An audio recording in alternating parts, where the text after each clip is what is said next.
another edition of Ramblings of a WWE fan. And let's first off talk about one of my favorite things that has transpired because of Saturday night's main event, and this is a new hatred for Gunther.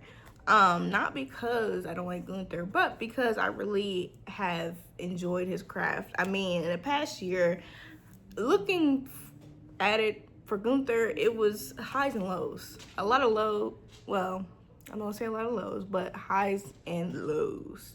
Because we really saw him majority of the year, we were seeing him deal with Jey Uso. And that has nothing, this is not no disrespect for Jey Uso, but with the type of heel Gunther gives, and with Jey Uso, him winning, it kind of was like, okay, good guys will always win. The good guys will always have the last say, all that stuff.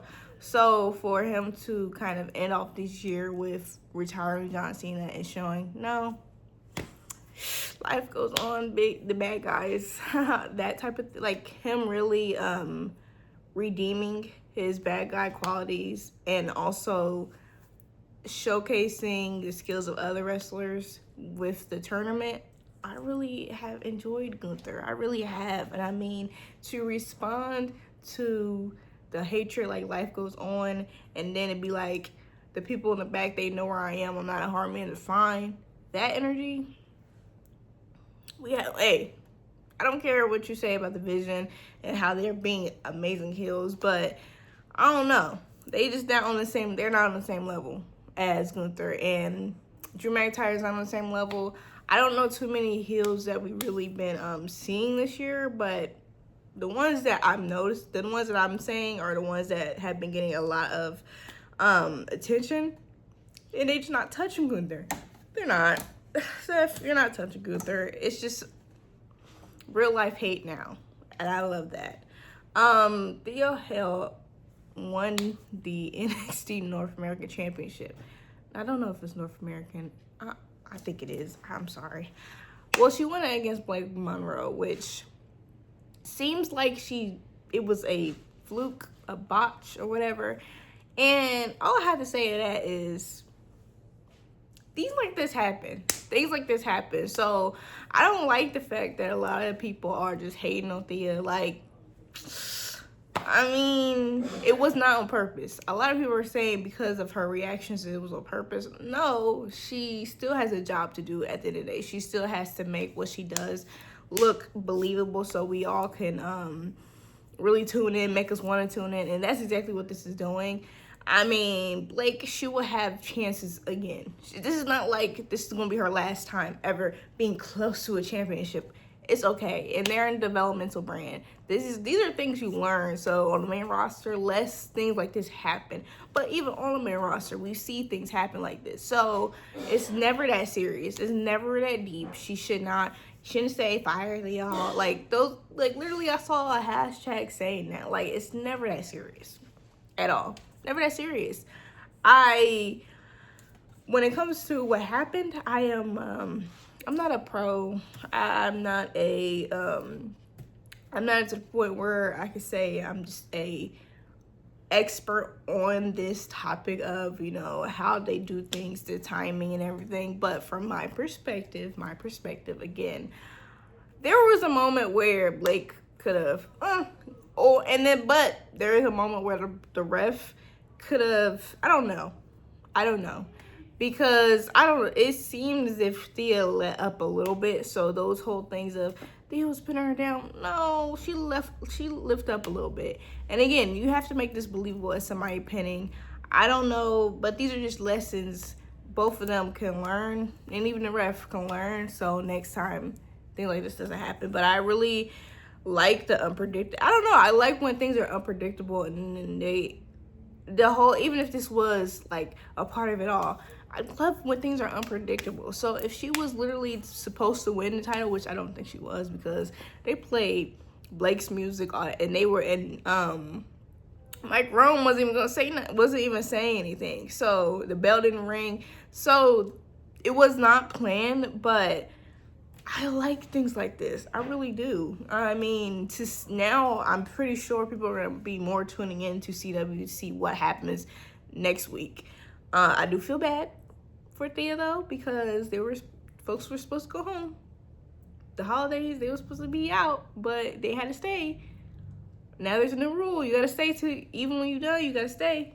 So I feel bad because now folks gonna be like, we're here because of you. So I get it. I wouldn't.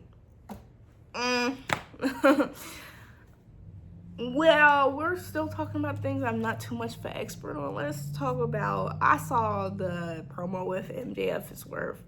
Again, I keep my eyes open, my ears to the streets, so I see and hear things. This right here, this is coming from me.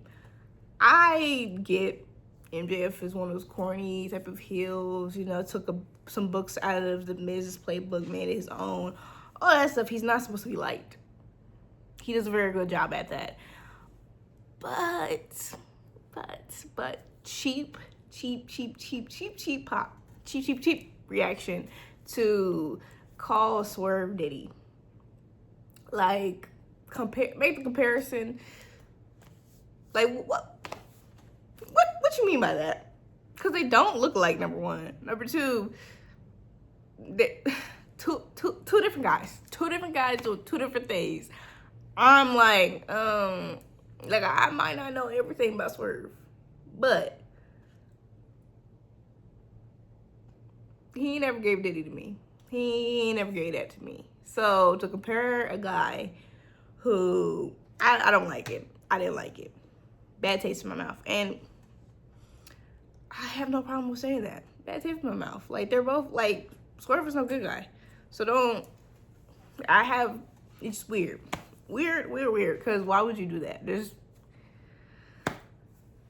no point in doing something like that. I don't like it. But I have to, you know what I gotta do?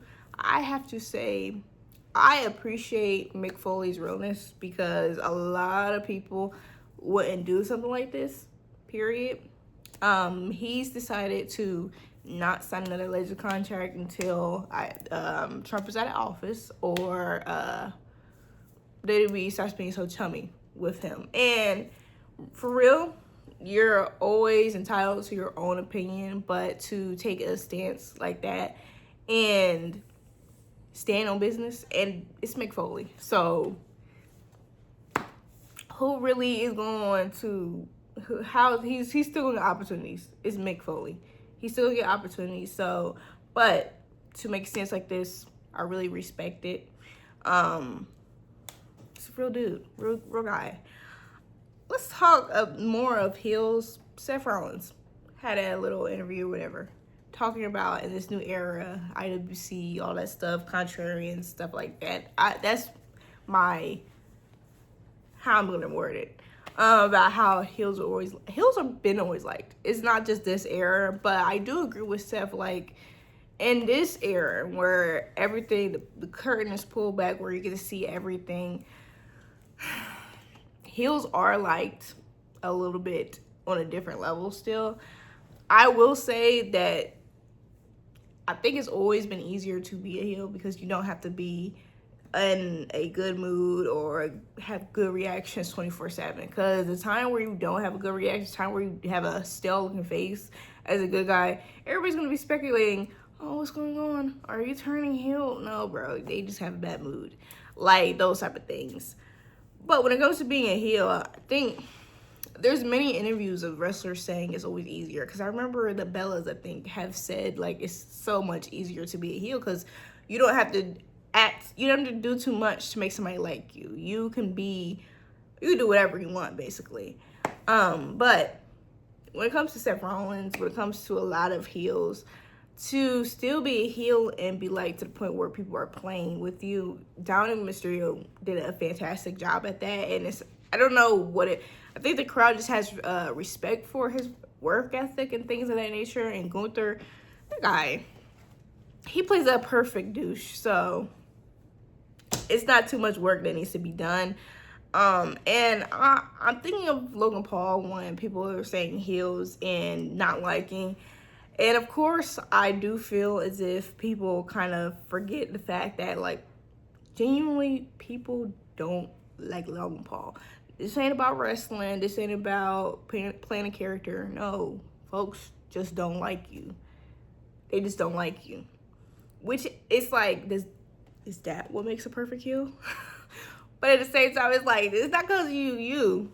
We genuinely just don't like you. And the line is blurred because this guy might get respected for being a heel of the year, heel of the month, because people genuinely don't like the guy. Sports Illustrated got it right, though. They got it right this year for heel of the year, heel turn of the year, and that's NAOMI. NAOMI got it. I gotta give congratulations to my girl NAOMI. We always gonna respect NAOMI over here, okay? We're always gonna do that.